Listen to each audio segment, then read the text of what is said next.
Hi everybody, this is Phil from Ascension. I thought today we could talk about why IRR is the most important metric that you're ever going to come across in your career as a real estate investor and why.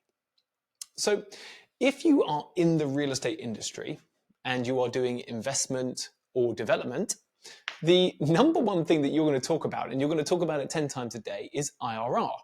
Now, there are a whole bunch of metrics that you can look at in the industry. There's yields, there's cash on cash yields, there's profit, there's equity multiple, which is very common. And all of these are necessary. They are talked about and used, but nowhere near as much as IRR. IRR is the one metric if you're going to learn anything that you need in the industry. Now, what is IRR? Let's start there. If you are a textbook junkie, you are going to say that the IRR is the discount rate that sets the net present value to zero for a series of cash flows. So if you look at the amount you invest and you look at the amount of returns you get over time, from those cash flows to get a zero net present value, that is the discount rate that you have to set. That becomes your IRR. It's also known as internal rate of return. Now, that is such a bad answer because it shows no understanding of what IRR really is.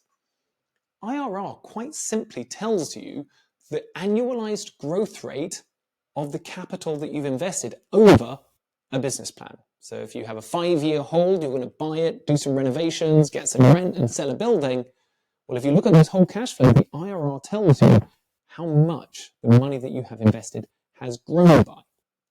Now, there are a whole bunch of small, subtle issues with IRR. Let's not go into that. The reason being that even though IRR is not a perfect metric and doesn't quite represent exactly what I said there, it is still used by everyone to represent what I just said. So if everyone thinks that way, you can think that way too, because it means you'll all be aligned and speaking the same language. So IRR is really, really good because it's used by everybody, and IRR is a relative measure. Okay, what that means is your IRR is relative to the amount you've invested. It's relative to how much money you get back, i.e. your profit. It's relative to how quickly you get back your money. So there's a time value of money component to it. And really it just tells you the annualized growth of the capital that you've invested over the business plan. Perfect. Okay. Now, why are profit and equity multiple not quite so interesting? Well, profit is not a relative measure. Profit says, let's say we made $10 million. Okay. How much did you invest to make that $10 million? Oh, we invested 100 billion. I'm not sure that 10 million sounds so good right now. So by the way, by itself, profit is an insufficient measure to understand the returns of a deal. Okay, so profit's not great. Also, what if I said I made $10 million, but I only invested 100 million, so I made 10 million on my 100 million investment? And you say, that could be good. We'd need to understand the risk of the deal, but that could be good. And I said, but unfortunately, it took me 1,000 years to get my profit. It took me 1,000 years to make my 10 million from my 100 million. Again, profit doesn't talk about time, doesn't talk about how much you invested. It's not a very good measure. And then why don't we talk about equity multiple? Equity multiple, which is like a 2x, I doubled my money. 2x tells you how much you made relative to how much you put in. It doesn't tell you how much you put in at all. It doesn't tell you how long it took, but it does give you an idea of how much you made relative to how much you put in. So I like equity multiple quite a lot. But you'll use IRR, equity multiple, and profit together, but IRR is the number one.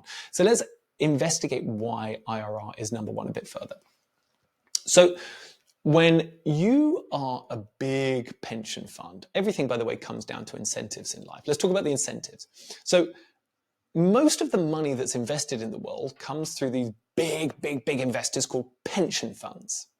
And pension funds, their job is basically to pay out the pensions to the pensioners so that when you retire, you've got money coming to you month after month after month, okay?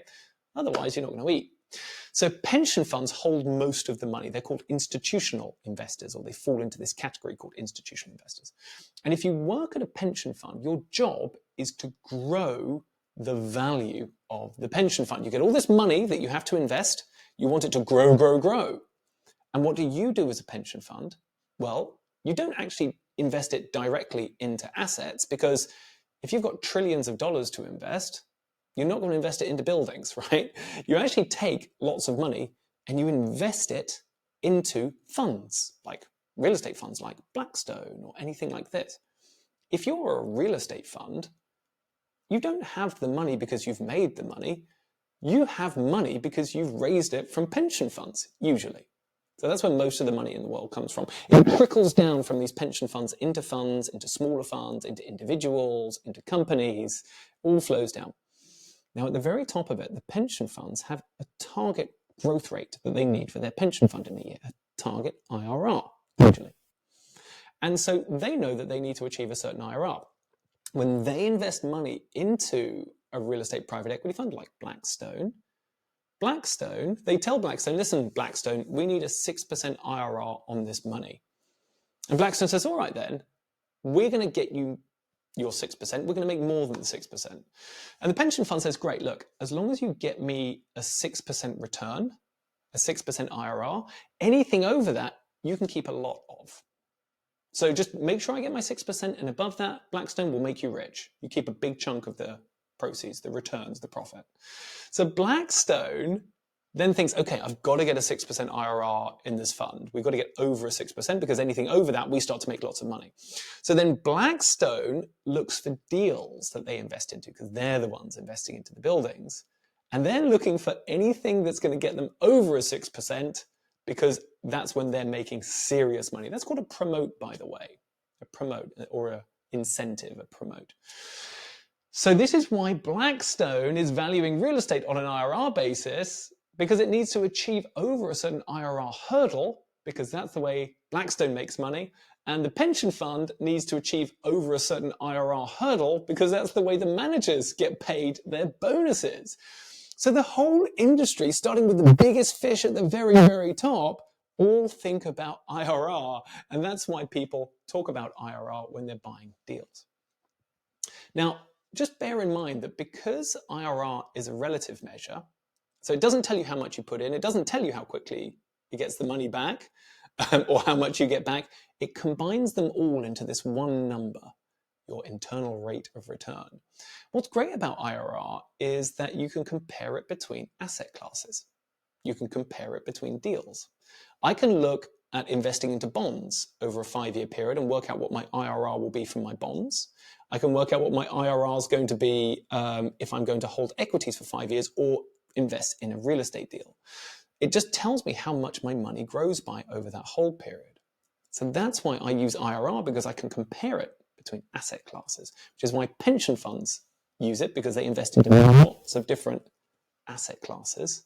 And all of those asset classes, all of those managers that they give the money to, all those funds, also are based on IRR targets too.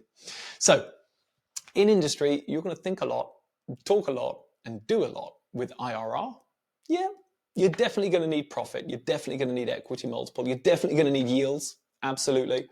But IRR, you should become familiar with it, especially if you're already in the industry. This is obvious to you.